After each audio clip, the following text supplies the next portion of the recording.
Hello, everyone, and welcome to our NFL preview show. And this is Phenomena from Merlin Sports. And joining me today to break down the AFC East is D-Dog.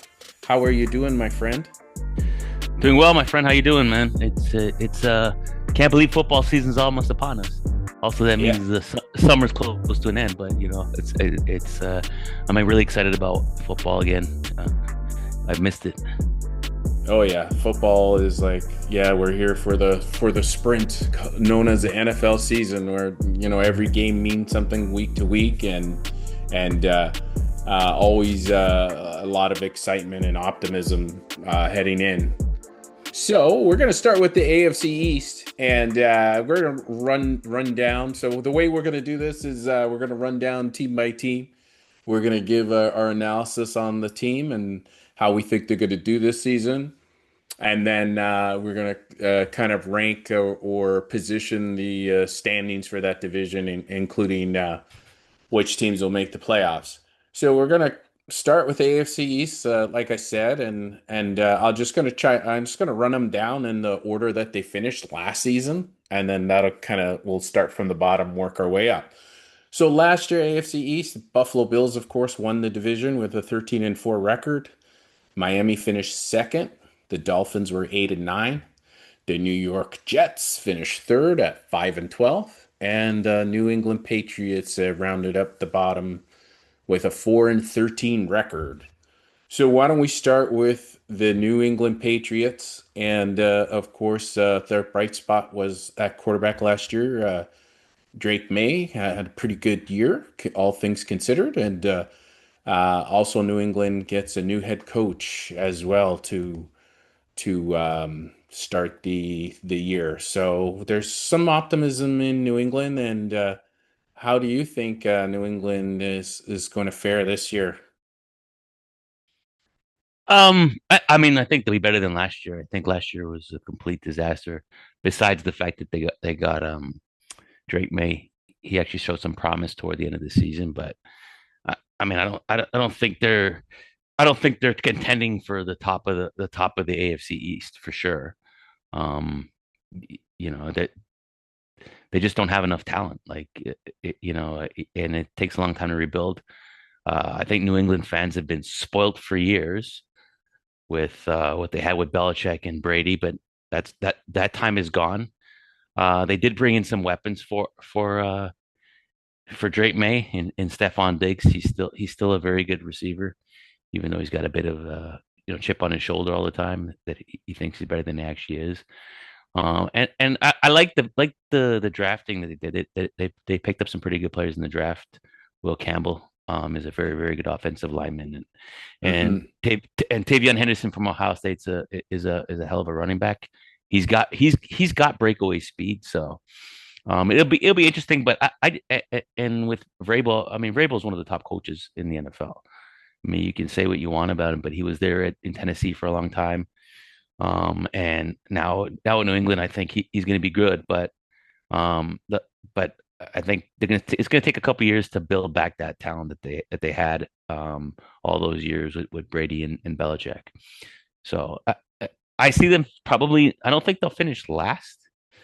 I see the East is very murky, right? Besides Buffalo. Like I think we can agree, and I know we'll get to Buffalo, but I think we can agree that the Buffalo Bills are head and shoulders above everybody else in this division. So Hmm. I Yep. I think they'll battle the Jets for last place in the division.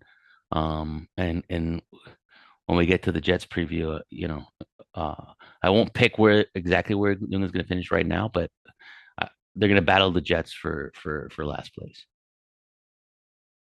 Hmm. Yeah, I share some of the same sentiment in that I think New England is in the middle of a rebuild. So with the rebuild, we'll have some growing pains, and it'll take some time to get to the threshold above 500. But as we've seen with other teams, when you snag a good quarterback, you kind of accelerate that push for decency. So Drake May, showed last year that he's adequate, and he's got a lot of upside, and they took some steps forward. The team wasn't very good, and I think Drake May second year, if he continues on the progression, I think New England should improve over last year. And of course, we mentioned Vrabel, who, yes, I think one of the better head coaches available, and has a lot of continuity in New England. Haven't been a former player, so I think there'll be an improvement on the coaching side. And you mentioned their first pick was a offensive lineman. It was the fourth overall pick, so they're thinking when you have a young quarterback, you want to protect them. So I think New England, um, that was a wise choice for their first pick. Not as flashy as a running back or wide receiver, which they did end up drafting in subsequent picks, but starting with an offensive lineman, one of the best ones available, I think was a smart move. So they will improve. They had 4 wins last year. I think they should improve on that. I'm looking at their schedule, like their schedule. It's of course because they only finished with 4 wins, they get an easier schedule. So um looks like they play the AFC North. Uh, so that means they're going to play Pittsburgh, Baltimore, Cincinnati, and Cleveland. So that's a bit of a tough draw, but they also draw the likes of the Giants, Tennessee, New Orleans, Carolina. So they have some winnable games. They open at home against the Las Vegas Raiders. So there's some winnable games. I expect them to get more than 4 wins. I'm not sure that they'll get to 500. I think they'll be just below 500, but another year trending upwards in the rebuild that is the New England Patriots. And let's move on to the next team. Very interesting team of New York Jets. Of course, any team based in New York gets a lot of media attention, and the whole Aaron Rodgers experiment fizzled out last year, and they've since moved on from Aaron Rodgers, who departed for Pittsburgh. And they actually brought in the one of Pittsburgh's quarterbacks, oddly enough, and Justin Fields. So the Jets were 5-12 last year, and they're hoping to make an improvement on that. Yeah, And how do you think they're going to do? I mean, let's face it, the Jets were a circus last year, starting with their coaching, Aaron Rodgers, just the whole dynamic behind the team was off, right? It's crazy. Forget the media coverage in New York. Their team, I'm surprised they didn't implode. I mean, yeah, you could say with a 5-12 record they did, but um, there's a lot of distractions with that team last year. So they got rid of their coach. They got a new coach in Aaron Glenn. He's a former Jet, so he kind of knows what it's like to play in New York, and he can kind of relate to that with the players. But um, I, I I think he benefited from just the success of the Detroit Lions, right? I don't think he's that good of a coach personally, but Well, I but guess we're gonna we're gonna find out about that.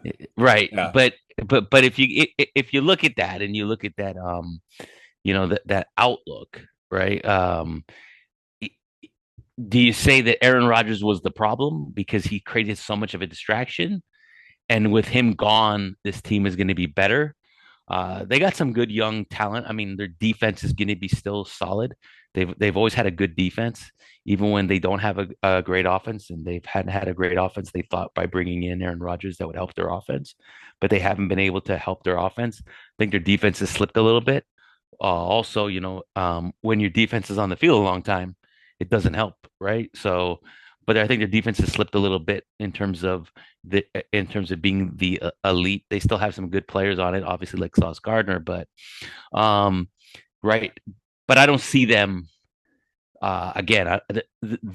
We just talked about New England. This is the other team in the bottom, right? I think the East is so murky, and Miami I think will be better than both of those two teams, but Miami has a very big cloud over them, and we'll get to that when we talk to them. But I see these, as I said before, I see the Jets battling with um with New England for last place.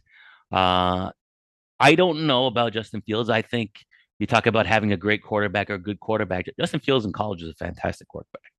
I mean, he can make plays with his legs. He can throw the football. He's got a great arm. But he hasn't put it together in the NFL, right? And I don't know if it's the mental aspect of the game, the mind.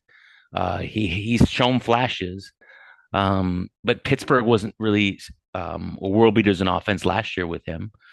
They got better with Russell Wilson, but so coming to a team like the Jets, where now your coach is not even an offensive type of head coach, which is surprising because a lot of teams have went for the offensive coordinator as a head coach rather than instead of the defensive guy. But the last few years, you've noticed a lot more defensive guys that come in the league and become head coaches rather than the offense. So it's a trade off because some people have been successful with the offensive guy, and some people are successful with the defensive guy. We'll see how it goes with the new coaches. Aaron Glenn's one of them. But I see them battling. You mentioned New England with 6 wins. I think the Jets will be lucky to get 6 wins.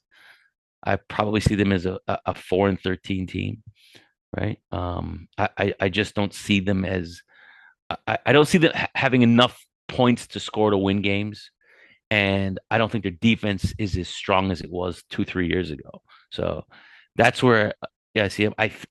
I'll put New England ahead of the Jets in terms of the division race, but neither one of these two teams are contending for a playoff spot or a division. Mhm. Even though the AFC East to me of the divisions besides the AFC South, this is the weakest division in the AFC. Well, yeah. You mean besides the AFC South? Yeah, Yeah, oh yeah, I think that's fair. Yeah. Yeah, I think Jets are going to struggle in and to reach 500, and I do like Justin Fields. I think, I mean, he was winning in Pittsburgh, winning record, did held the team together while Russell Wilson got healthy, and they decided to uh, give the starting job to Russell Wilson, even though Justin Fields had a winning record and Pittsburgh started it season good. I think Justin Fields, I think staying healthy all year is a bit of a concern, and it's always a concern with a quarterback that runs a lot, and he takes a lot of risks in the run game, like the scramble type of runs, susceptible to injuries and big hits and whatnot. Um, I just don't see a lot of talent in the wide receiver core. Of course, Devontae Adams left, and Garrett Wilson is good, but after Garrett Wilson, there's just not a lot of talent around Justin Fields, and that's going to force him to take uh, take some risks and gamble, and that's just not a good recipe for Justin Fields. So I think that, yeah, I think they will battle with New England on the towards the bottom of the division.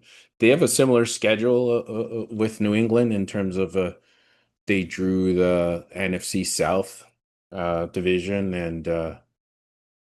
um, and they also play the AFC South as well. There's some teams from the AFC South. So, but you know what? The best matchup is week one. They play Pittsburgh at home. So Aaron Rodgers is going to visit the New York Jets with his new team Pittsburgh. So it's kind of like the game that you, from a fan's perspective, from an entertainment factor, the first game is probably one of the most entertaining all year. Yeah, So yeah, I think the Jets are going to push towards the bottom with New England and kind of battle it out. And for me, it rests on the health of Justin Fields, whether they finish on the bottom or they're able to finish ahead of New England and kind of flirt with a 500 record. well, it's interesting you mentioned Garrett Wilson because he's. I mean, that's the one thing I say about Ohio State. Although C.J. Stroud is putting a wrench in the quarterback side of it, but um, they produce wide receivers, man. Like they get wide receivers every year. They produce wide receivers every year. I mean, uh, the only reason why Jeremiah Smith's not in the NFL is because he can't. He's 2 years out of high school. It's his second year in college this year. Otherwise, he'd be in the NFL. He would have been the first overall pick last year because he's big, strong, and fast. But maybe that helps Justin Fields a little bit because he's got some familiarity with him from Ohio State. So that that'll be interesting. But as I said, I don't see those two teams doing anything. Okay, so we move on to the Miami Dolphins, who finished 8-9 last year, just under 500, and their season kind of derailed when quarterback Tua Tagovailoa had another concussion. So, um, which is gonna be a concern this year as well, staying healthy. So, maybe I'll start with Miami. Sure. Yeah, so Tua. I mean, he's a decent quarterback, but staying healthy has been a problem, and there's no reason to think it's not a concern going into this year as well.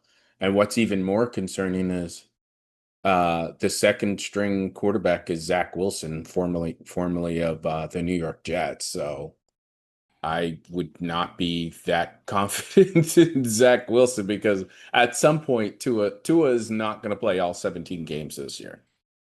And at some point, he's going to go out of the lineup. Now, certainly hope it's not another concussion, and because I don't know how many more concussions he can sustain before he has to seriously consider hanging them up. And it doesn't look like Miami has a good insurance policy with Zach Wilson. Now their running game was good, right? With A-Chain and Mostert, who actually Raheem Mostert left this year, but they've replaced him with Alexander Madison, who's another fairly good running back. So the thought is that they should be near the same level with their running game. Darren Waller coming out of retirement to join the Dolphins. Of course, Darren Waller, the tight end, who had a very short retirement, coming out of retirement. They've added Mika Fitzpatrick in the secondary. Of course, they're losing Jalen Ramsey, so that's kind of a wash. So they have loads of talent on offense, um, and their coach is kind of a wild card. I mean, I think we saw some cracks in the coaching armor last year. Um, Mike McDaniel, he was kind of like his first couple of years, he couldn't do any wrong, but I think, we saw some questionable play calls and he had a kind of a rough year. But I think Miami, just on talent wise, is above New England and the Jets. So, and for me, it all rides on the health of their core players and Tua being at the top of that list. Of course, they usually start off good because Miami's a difficult place to play in September and October when it's really hot and humid there. they have a good home field advantage during the early part of the season. I'm looking at their schedule, the it's pretty decent schedule. They'll of course besides the teams in their division, which they play two times each, so two games against the Jets, two games against New England. 4 wins. Could be wins, yeah, especially the ones in Miami. They'll also play they also will play Indianapolis, Carolina, Cleveland, New Orleans. So they got a handful of like there's winnable games here, I guess is what I'm saying, which I think should push them to about the same record that they finished last year. I think they'll flirt with 500, maybe 9-8 this year as opposed to 8-9 last year. And we'll see how it goes. I mean, they still have Tyreek Hill and Jalen Waddle. So that's what I said. They still mega talented on offense. So it's just a matter if they can stay healthy and be cohesive as a team. So what says you? Um, yeah, so you're 100% right. Miami is the wild card here. I'm in this division. Like I said, the AFC is pretty weak besides the AFC South, but um, if Tua can stay healthy, Miami can definitely contend. There's no doubt about it. They have the talent, especially on offense. I wouldn't trade their receivers for anybody in the NFL, right? I mean, they have a really, really good, um, outside guys. And the idea that Mike McDaniel has done is to get short, quick passes to get those guys in space, get them on the run, because they can outrun most guys on the field. But it boils back to Tua can't take too many hits for him. He can't take too many more hits, man. Like literally can't. His body just is not built to withstand the constant pounding, right? He was injured a lot at Alabama. He's coming to the NFL. He's got these concussions, but he's had some other injuries with his body. But when he's on the field, he can be very effective. He's pretty elusive for his size. He's a left-hander, so it throws off people when he moves around because he's scrambling, usually opposite to a right-handed quarterback. But the challenge, of course, is keeping him healthy. They have a young offensive line this year, so that's going to be an interesting challenge. And their defense isn't as strong. I think the Mika Fitzpatrick for Jalen Ramsey deal, I think that's a wash. I think they're just trading pieces. Then it's not really going to improve either one of them. I do like the first round pick, Kenneth Grant. He's a Michigan guy. He's a big strapping lad. He's 6'5", 330 pounds, but he can move, man. I watched that guy run down one of the Penn State running backs a couple years ago. He chased him down about 10 yards and just dragged him to the ground. So Kenneth can move. He's going to cause some problems. It'll help in the run defense. If Miami doesn't, if they don't turn the ball over, they'll score points. But as you said, with Tua, this thing, I don't know if they can match last year's record because they Tua, but you just read off some of their schedule, right? And I think they'll finish second in the division. Does that get them to the playoffs? They got to take care of the games against the New England's, the Jets. They got to win the winnable games. So knock off Indy's a winnable game. I think the challenge is going to be how they do against the Chargers, Atlanta, Washington. Pittsburgh is going to be a battle for a playoff spot in Cincinnati. I don't see them beating Tampa, but I think I think they have a shot at an outside shot at the playoffs if Tua stays healthy and they win the games they're supposed to win. I think they could sneak into the playoffs. I like him at 7-10. I don't see them at 8-9 this year, but it's a critical year for Mike McDaniel, and so maybe the team plays harder for him. They keep Tua upright. If Tua can play 12 games, Miami has a chance to make the playoffs. Hmm. But that's a big if he can play 12 games, bro. I don't know if Yeah. he can play 12 games. Which worries me because at some point Zach Wilson's going to start some games here, and I, I, I, he I I mean, I don't know about that. I don't know about that. They're back. They drafted Quinn Ewers from Texas. Now I know a lot of people were kind of down on Quinn, but I think he's a pretty solid quarterback. I think he's better than Zach Wilson. He's sort of been in a good system at Texas with Steve Sarkisian. So, um, yeah, Zach might be the backup now, but I wouldn't be surprised by midseason that Quinn passes him. But let's say Tua gets injured in the first 2 weeks of the season or the first 3 weeks of the season. You're right. mhm. Zach Wilson's coming in, and so your offense, which could probably score 30 points with the skill set on the outside and a solid running game, is going to go to 0 points because Zach Wilson's terrible, man. I don't care Right, what it is. Like and he's whether terrible. whether it's Zach Wilson or Quinn Ewers, their offensive line is very suspect. So Yeah, you it's know, a young I offense. It's a young offensive line, definitely. that's cause for concern. Okay, well let's move over to what I think we agree is the cream of the crop of the AFC East, and that of course is the Buffalo Bills. Finished 13-4 last year, and I mean wasn't even close. They just kind of ran away with the division from early on. So how do you think the Bills are going to fare this year? Well, I mean, just by default, they're the best team in the AFC East. And like Miami, what you said about Miami's got some home field advantages for in the early part of September and October when it's really hot in Miami. Buffalo has a huge home field advantage at the end of the year, in December, January, even late November, because it gets cold and it snows. And but the Bills, they're the best team. They've been the best team for the last few years now. Josh Allen, I think he's had a great he had an MVP season last year. I think Josh, the major thing that they did that Joe Brady did was cut down his turnovers. That was his big thing. Hmm. He was susceptible to turnovers.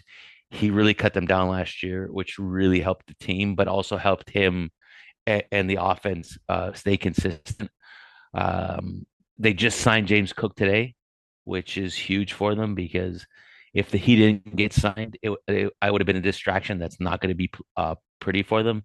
Hmm. Because I And think he's a key critical part of their team. They brought in a couple of new guys on defense because ultimately it doesn't matter what Buffalo does in the regular season. They're going to make the playoffs. We can talk all we want, but they're going to make the playoffs, right? Now, yes. can they get home field advantage throughout the playoffs? That's a big thing for them because if they have home field advantage, they have a shot at winning and getting to the Super Bowl. If they don't, then they got to battle. They got to go to Kansas City. They got to go to Baltimore.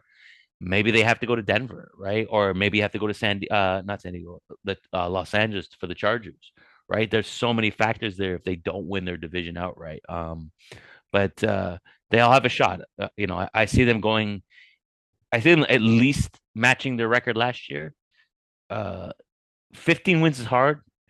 Maybe they can get to 14-3, but I don't see them getting to 15. But I think 13-4, 14-3. I think they can do that. Well, I think that I mean they're pretty much going to be favored over all their opponents except for actually right out the gate they're playing at home hosting Baltimore Ravens in week 1. So we have some very interesting matchups like right out the gate.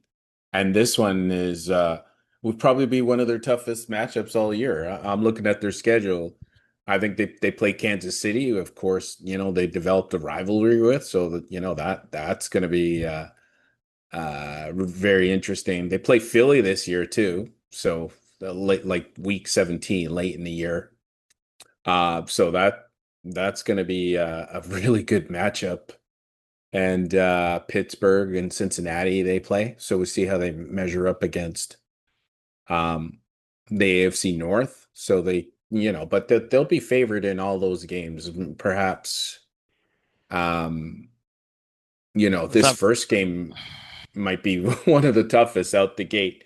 Um, I think it might be hard to replicate. Like Josh Allen had an MVP type season, but how many times do we see uh, the same player win MVP twice? I think it's going to be pretty hard to top that season he had, and then also, like you said, they're expected just to romp through the regular seasons, and they'll be judged on the playoffs. So sometimes it's hard to keep a team motivated. We've seen teams before that sometimes they can get guilty of going through the motions in the playoffs.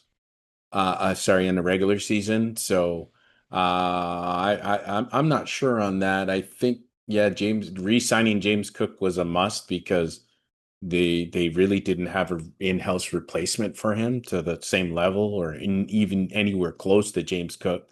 So that was a good re-signing. Think they're kind of weak on wide receiver.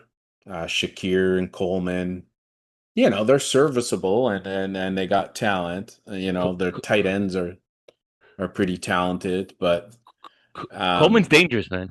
Coleman's dangerous. He's a big, fast receiver. So keep an eye on him. I mean, he was a rookie last year, but yeah, I mean, it's gonna mhm, be interesting. It's gonna be interesting.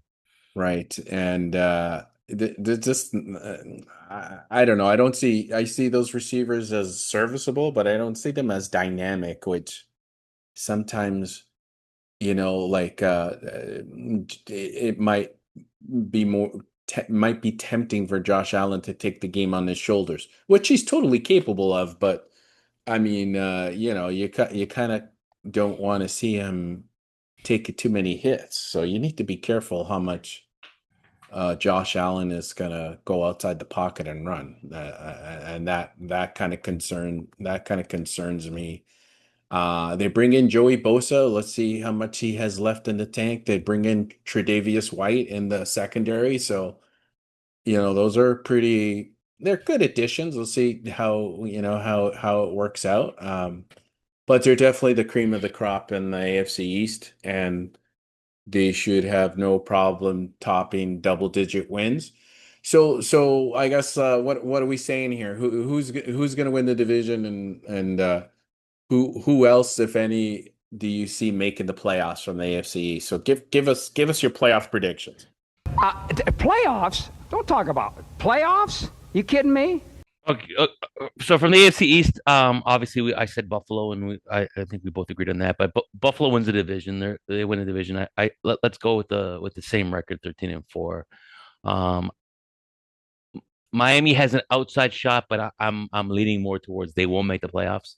So I think Buffalo, Miami, New England, and the Jets are the that's the order they're going to finish, and only Buffalo from the AFC East is going to make the playoffs. Hmm.